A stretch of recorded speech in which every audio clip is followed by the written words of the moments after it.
आज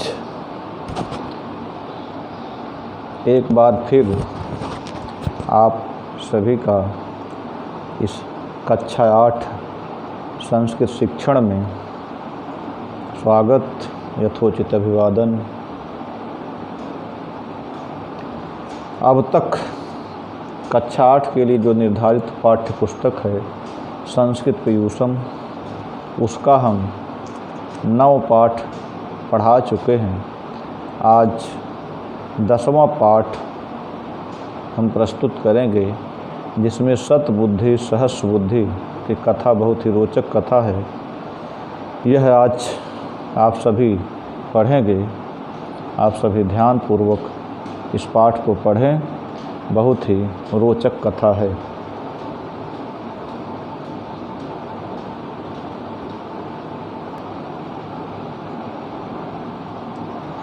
दसवां पाठ सतबुद्धि सहस्र बुद्धि कथा। 100 बुद्ध और 1000 बुद्ध की कथा। कहने का तात्पर्य, इसमें 2 मछलियां हैं जिसके पास एक बुद्धि और एक के पास सहस्र बुद्धि 1000 बुद्धि है। जिसके पास एक के बाद 100 बुद्धि और एक के बाद एक के पास 1000 बुद्धि है, और एक इनका मित्र है मंडूक। इन्हीं तीनों की कथा इस पाठ में समाहित है। आप सभी ध्यानपूर्वक देखें। कस्मिंचित जलाशये सतबुद्धि सहस्र बुद्धिश्चेति 2 मत्स्यौ निवसतः स्म। तयोः एक बुद्धि नामकेन मंडूकेन मित्रता भवत्। कदाचित् जालहस्ताः धीवराः तं जलाशयमुपागताः।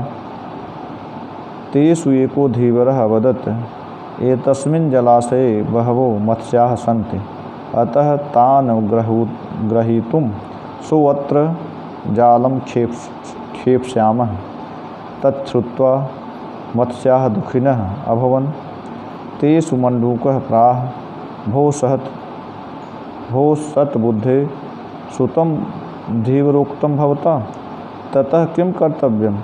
पलायनम् अवष्टम्भो वा?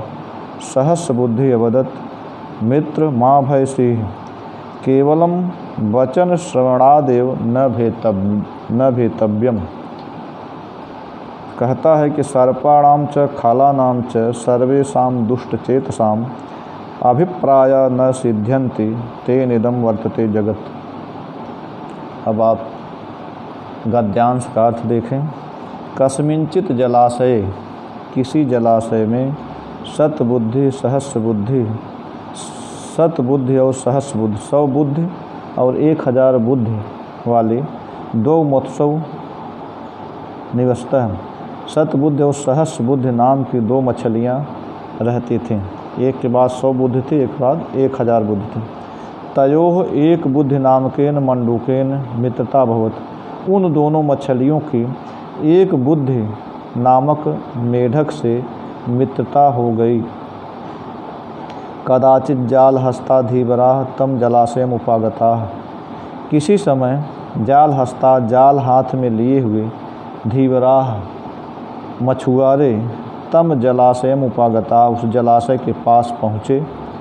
तेषु एको धीवरः वदत्, उनमें से एक मछुआरा बोला, एतस्मिन् जलाशये बहवो मत्स्याः सन्ति, इस जलाशय में ढेर सारी मछलियां हैं, अतः तान् ग्रहीतुं सोऽत्र जालं क्षेप्स्यामः, अतः उनको पकड़ने के लिए सो कल अत्र इस सरोवर में, इस तालाब में जालम से क्षेप्स्यामः, हम जाल फेंकेंगे। तच्छ्रुत्वा, उस मछुआरे की बात को सुनकर मत्स्याः दुःखिनः अभवन्, मछलियाँ दुखी हो गई।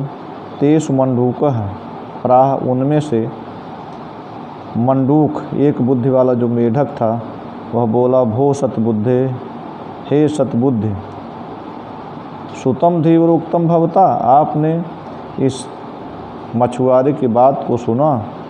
ततः किम कर्तव्यम, तो हमें क्या करना चाहिए? पलायनम अवष्टम्भो वा, भाग जाना चाहिए कि अवष्टम्भो और रुकना चाहिए। सहस्र बुद्धि अवदत, सहस्र बुद्धि 1000 बुद्धि वाली मछली बोली, 1000 सहस्र बुद्धि बोली। मित्र माँ भयसि, हे मित्र मत डरो, केवलम वचन श्रवणादेव न भेतव्यम, केवल वचन सुन लेने से, वाणी सुन लेने से, कथन मात्र सुन लेने से नहीं डरना चाहिए। सर्पाणाम च खलानाम च सर्वेषां दुष्टचेतसां अभिप्राया न सिद्ध्यन्ति तेनेदं वर्तते जगत। कह रहे हैं कि सर्पों और दुष्टों के सर्वेषां दुष्ट चेष्टां, सभी दुष्ट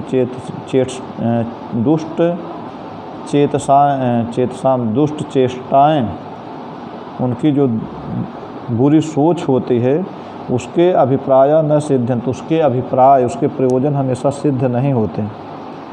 तेन इदम वर्तते जगत, जिससे यह संसार स्थित है, वर्तमान है।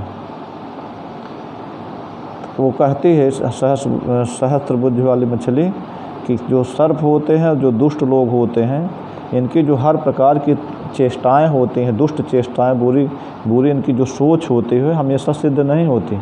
इसी से यह संसार स्थित है, वर्तमान है। अब आगे आप देखें, सतबुद्धिरपि अकथयत साधुक्तम त्वया।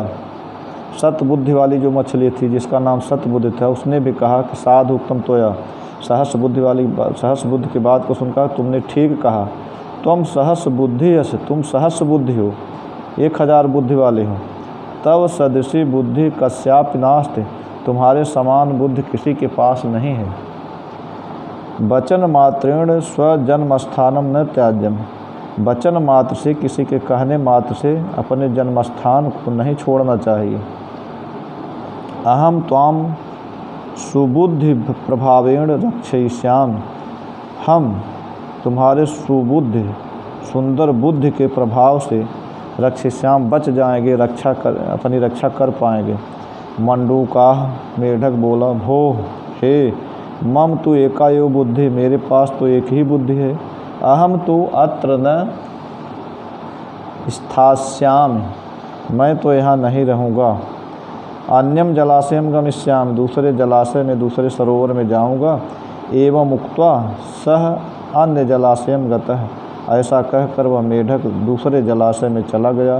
ततः प्रभाते धीवरहि आगत्य, इसके बाद प्रातःकाल दूसरे दिन मछुआरों ने आकर जाल मध्य मत्स्य कूर्म मंडूक कर्कटादयो निगृहीता,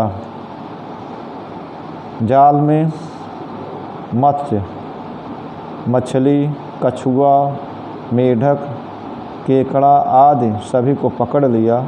सतबुद्धि सहस्र बुद्धि मत्स्य निगृहीतो, सतबुद्धि और सहस्र बुद्धि नामक मछलियाँ भी पकड़ी गई। अपराह्णे सुखम गच्छत्सु धीवरेषु एकस्य शिरसि आरोपितं सतबुद्धिम अपरस्य हस्ते प्रलम्बमानं सहस्रबुद्धिम चालोक्य मंडूकः स्वपत्नीम अकथयत। अपराह्णे, दोपहर में, सुखम गच्छ, सुखपूर्वक जाते हुए, धीवरेषु, धीवरों में से, एकस्य शिरसि, एक के सिर पर आरोपितम सहत बुद्धि, सिर पर रखी गई सौबुद्धि, सतबुद्धि, और अपरस्य हस्ते, दूसरे के हस्ते, हाथ में प्रलम्बमानम, लटकती हुई सहस्र बुद्धि में 1000 वाली बुद्धि वाली मछली को आलोक देखकर मंडूकः स्वपत्नी मखथयत, मेढक अपनी पत्नी से बोला, सतबुद्धि शिरस्तोऽयं लंबते च सहस्र बुद्धि, एक बुद्धि रहम भद्रे क्रीड़ाम विमले जले। कहता है कि हे भद्रे, हे कल्याणी, अपनी पत्नी से कहता है, सतबुद्धि शिरस्तोऽयं, कहें कि देखो जो सौ बुद्धि वाली यह शिरस्थ है, सिर पर रखी हुई है। सहस्रधि लंबते च, कह रहे हैं कि जो 1000 बुद्धि वाली देखो हाथ में लटक रही, नीचे लटक रही है। एक बुद्धि रहम, हे भद्रे, हे कल्याणी, मैं एक बुद्धि वाला हूँ। विमले जड़े क्रीड़ाम, इस विमल स्वच्छ जल में यहाँ क्रीड़ा कर रहा हूँ, खेल रहा हूँ। तो कहने का तात्पर्य है कि समय के अनुसार जिसकी जो बुद्धि है, जो काम आ जाए वही बुद्धि सही है, और अधिक बुद्धिमान है और वह सही निर्णय न ले पाए तो उसे अधिक बुद्धि से कोई फ़ायदा नहीं। मेढक कम बुद्धिमान था, उसने सही निर्णय लिया, और सतबुद्धि सहस्त्र बुद्धि मछलियाँ अधिक बुद्धिमान थी, उसने सही निर्णय नहीं लिया। इसलिए व्यक्ति को हमेशा सोच विचार कर समय और परिस्थिति के अनुसार निर्णय लेना चाहिए, चाहे अधिक बुद्धिमान हो चाहे कम बुद्धिमान हो। जिसका निर्णय समय के अनुसार सही हो वही बुद्धि श्रेष्ठ बुद्धि होती है। और ये पाठ इसी के साथ समाप्त हुआ। सभी छात्र इस पाठ को सरलता के लिए वीडियो को एक से अधिक बार भी देख सकते हैं। इस पाठ से संबंधित जो अभ्यास के प्रश्न हैं उनको मैं करके कॉपी में हल करके कॉपी में लिख करके अपने जो शिक्षण के लिए जो ग्रुप बनाया गया है कक्षा 8 का उस पर भेजूँगा। सभी छात्र उसकी सहायता से इस पाठ के अंतर्गत आने वाले अभ्यास के सभी प्रश्नों को अपनी कॉपी में लिखेंगे। इसी के साथ ये पाठ समाप्त हुआ। धन्यवाद।